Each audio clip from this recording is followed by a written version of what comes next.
Halo investor hebat, balik lagi di Todopedia. Nah, di video kali ini kita akan coba cari tahu kenapa sih saham KLB Pharma atau dengan kode sahamnya KLBF semenjak tahun 2015, semenjak 6 tahun terakhir ini terus-menerus bergerak sideways di situ-situ aja dan gak kunjung naik sampai sekarang. Sebelum kita mulai, seperti biasa jangan lupa subscribe dan tekan lonceng notifikasi supaya kalian tetap keep up to date sama konten-konten Todopedia ke depannya. Oke, kalau gitu tanpa basa-basi lagi langsung aja kita intro.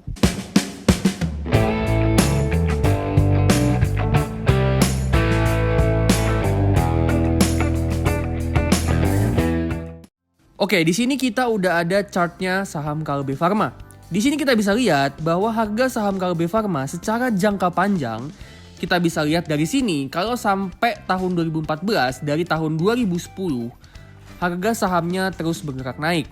Tapi mulai tahun 2015 harganya turun dan sejak itulah saham KLB Pharma terus gerak sideways bahkan cenderung downtrend sampai sekarang. Sekarang kita akan coba analisa kenapa bisa kayak gitu.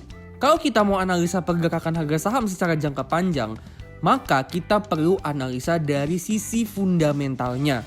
Nah, kali ini kita akan coba lihat nih pertumbuhan earningsnya KLB Pharma dari 10 tahun terakhir. Dari sini kita dapat datanya bahwa dari tahun 2010 sampai tahun 2014, labanya bertumbuh pesat dengan rata-rata pertumbuhan sebesar 12% per tahun. Ini tingkat pertumbuhan yang cukup besar. Tapi setelah itu pertumbuhan earningsnya KLB Pharma cuma bertumbuh dengan rata-rata sebesar 4,7% per tahun. Dan bahkan sempat turun di tahun 2015. Ternyata kalau teman-teman sadar ada pola yang mirip di sini. Dari segi pergerakan harga, KLB Pharma harganya naik pesat dari tahun 2010 sampai 2014. Setelah itu sideways. Earningsnya KLB Pharma juga bertumbuh pesat dari tahun 2010 sampai tahun 2014.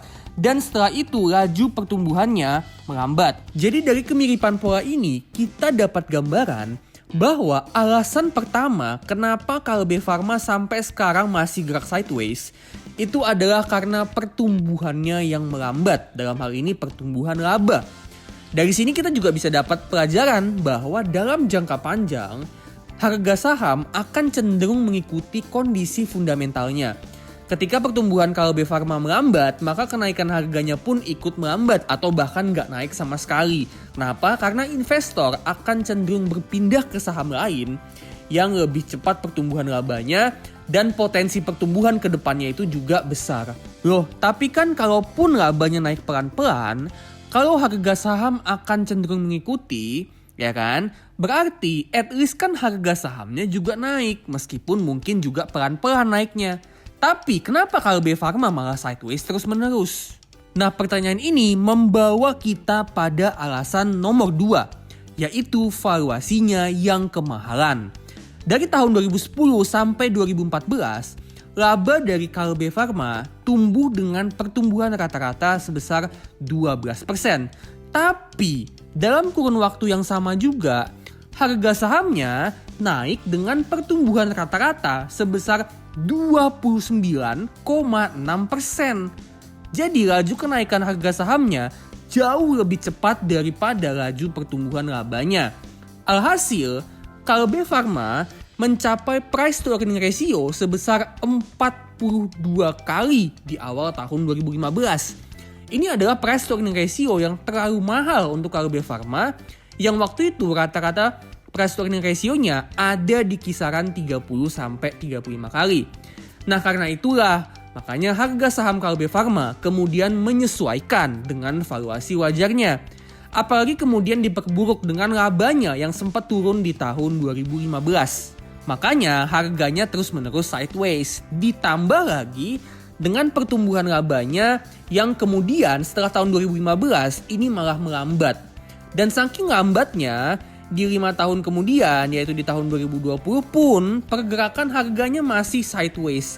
Karena masih terus menyesuaikan dengan valuasinya yang masih agak kemahalan. Tapi sebagian dari kalian mungkin bertanya, kok kemahalan? Kan price to earning rata-rata KLB Pharma selama 10 tahun terakhir ada di 31 kali. Sedangkan price to earning ratio Kalbe Pharma yang sekarang itu ada di angka 25 kali. Jadi kemahalan dari mana? Nah, jawaban dari gue adalah kalian betul. Price to earning ratio Kalbe Pharma memang terlihat murah. Tapi coba deh kali ini kita buat perbandingan antara saham Kalbe Pharma dengan saham lain yang model bisnisnya cukup mirip dengan Kalbe Pharma. Salah satunya adalah saham Sido. Nah, dengan price to earning ratio yang hampir sama, ternyata growth dari Sido ternyata lebih baik daripada Kalbe Pharma. Sehingga para investor tentunya akan cenderung lebih suka dengan saham-saham yang growth-nya lebih tinggi seperti Sido. Karena selain mereka melihat valuasi, tentunya para investor juga akan mempertimbangkan potensi growth dari suatu saham ke depannya. Jadi kalau kita selama ini hanya melihat valuasi berdasarkan earnings, berdasarkan price to earnings ratio, maka sekarang kita juga akan melihat pertumbuhan dari earnings itu sendiri. Jadi kali ini kita nggak cuma akan pakai price to earnings ratio aja, tapi juga kita akan gunakan metode valuasi price to earnings growth. Ini sebenarnya adalah level berikutnya, tingkatan berikutnya dari price to earnings ratio. Jadi price to earnings growth atau kita singkat PEG ini mau menilai price to earnings ratio dibandingkan dengan potensi pertumbuhan earnings ke depannya. Ya, rumusnya adalah price to earnings ratio dibagi dengan pertumbuhan laba. Pertumbuhan laba ini bisa dalam kurun waktu 1 tahun atau bisa juga rata-rata pertumbuhan selama beberapa tahun. Price to earnings growth ini mau bilang bahwa price to earnings ratio yang mahal itu sebenarnya nggak masalah. Asalkan potensi growth ke depannya itu besar. Begitu juga sebaliknya.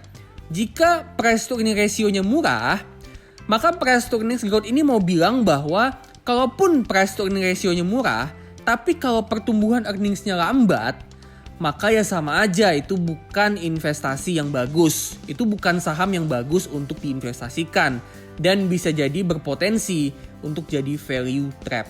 Nah, sekarang kita akan coba hitung price to earnings growth dari Kalbe Pharma. Dengan rata-rata pertumbuhan dari tahun 2014 sampai 2020 sebesar 4,7%, maka di sini kita bisa dapat price to earnings growth-nya Kalbe Pharma ada di angka 5,32 kali. Ini tentunya udah di atas standar ideal dari price to earnings growth, yaitu 2 kali. Jadi meskipun price to earnings ratio 25 kali untuk Kalbe Pharma ini terlihat murah karena di bawah PE rata-ratanya di 31 kali, tapi dengan potensi growth yang kecil, cuma 4,7%, maka Kalbe Pharma ini tetap tergolong mahal kalau dilihat dari segi potensi pertumbuhan. Dari metode price to earnings growth ini, kita bisa dapat kesimpulan bahwa saham yang bertumbuh lebih cepat sepantasnya dihargai di price to earnings ratio yang lebih mahal.